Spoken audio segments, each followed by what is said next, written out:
दोस्तों पहले इनके इंजन देखते हैं। मेरा इंजन है 1197 सीसी 4 सिलेंडर और मेरा इंजन है 998 सीसी 3 सिलेंडर और मेरा इंजन है 1199 सीसी 3 सिलेंडर। तो एक एक पॉइंट बलेनो और अल्ट्रोज के लिए। अब इनकी पावर देख लेते हैं। मेरी पावर है 88.5 bhp 113 Nm टॉर्क और मेरी पावर है 118.3 bhp 171 Nm टॉर्क और मेरी पावर है 108.5 bhp 140 Nm टॉर्क। तो एक पॉइंट i20 के लिए। अब दोस्तों इनकी माइलेज देखते हैं। मेरी माइलेज है 22.9 kmpl की और मेरी माइलेज है 20.2 किलोमीटर पर लीटर और मेरी माइलेज है 18.1 किलोमीटर पर लीटर। तो एक पॉइंट मारुति बलेनो के लिए। अब इनके फ्यूल टाइप देख लेते हैं। मैं आती हूँ पेट्रोल सीएनजी दोनों में। मैं आती हूँ पेट्रोल और डीजल दोनों वेरिएंट में। मैं भी आती हूँ पेट्रोल डीजल दोनों में। तो एक एक पॉइंट तीनों कारों के लिए। अब इनके फीचर्स देखते हैं। मुझ में आता है 9 इंच का infotainment system, heads up display, 360 view camera, height adjustable driver seat और वायरलेस चार्जर। और मुझ में आता है 8 इंच का infotainment system, sunroof, wireless charger, cooled glove box, height adjustable driver seats. मुझ में आता है 7 इंच का infotainment system, rain sensing wiper, height adjustable driver seat और कूल्ड ग्लब बॉक्स। तो एक एक पॉइंट i20 और बलेनो के लिए।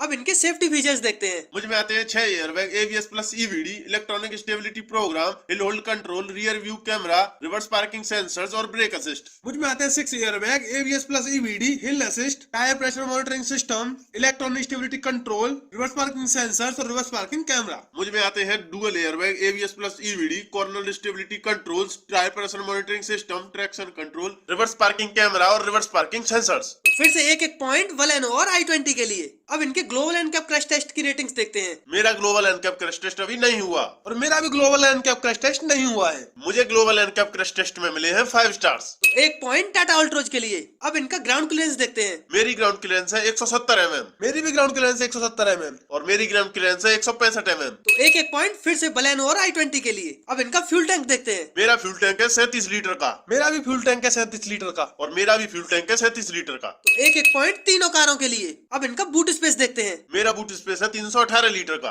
और मेरा बूट स्पेस है 311 लीटर का और मेरा बूट स्पेस है 345 लीटर का। तो एक पॉइंट टाटा अल्ट्रोज को फिर से। अब देखते हैं किस कार में सबसे ज्यादा वेरिएंट्स आते हैं। मुझ में आते हैं 9 वेरिएंट्स और मेरे वेरिएंट आते हैं 19 और मुझ में आते हैं 27 वेरिएंट्स। तो एक पॉइंट फिर से अल्ट्रोज के लिए। अब इनके डायमेंशंस की बात करते हैं। मेरी लंबाई है 3990 mm, चौड़ाई है 1745 mm, ऊंचाई है 1500 mm। मेरी लंबाई 3995 mm, चौड़ाई है 1775 mm और ऊंचाई है 1505 mm। मेरी लंबाई है 3990 mm, चौड़ाई है 1755 mm, ऊंचाई है 1523 mm। तो एक पॉइंट फिर से i20 के लिए। अब तीनों कारों की पिछले 6 महीनों की सेल देखते हैं। मेरे पिछले 6 महीनों की सेल है 1,10,733 यूनिट्स और मेरे पिछले 6 महीनों की सेल है 41,453 यूनिट्स और मेरे पिछले 6 महीनों की सेल है 29,782 यूनिट्स। तो एक पॉइंट फिर से बलेनो के लिए। अब इनके वारंटी पीरियड देख लेते हैं। मेरी वारंटी आती है 2 साल या 40,000 किलोमीटर और मेरी वारंटी आती है 3 साल और 1 लाख किलोमीटर। और मेरी वारंटी आती है 2 साल या 75,000 किलोमीटर। तो फिर से पॉइंट i20 के लिए। अब इनके प्राइस की बात कर लेते हैं। मेरा प्राइस शुरू होता है 6,49,000 से 9,71,000 तक और मेरा प्राइस शुरू होता है 7,07,000 से लेकर 11,62,000 तक। और मेरा प्राइस शुरू होता है 6,35,000 से 10,25,000 तक। तो एक पॉइंट फिर से टाटा अल्ट्रोज के लिए।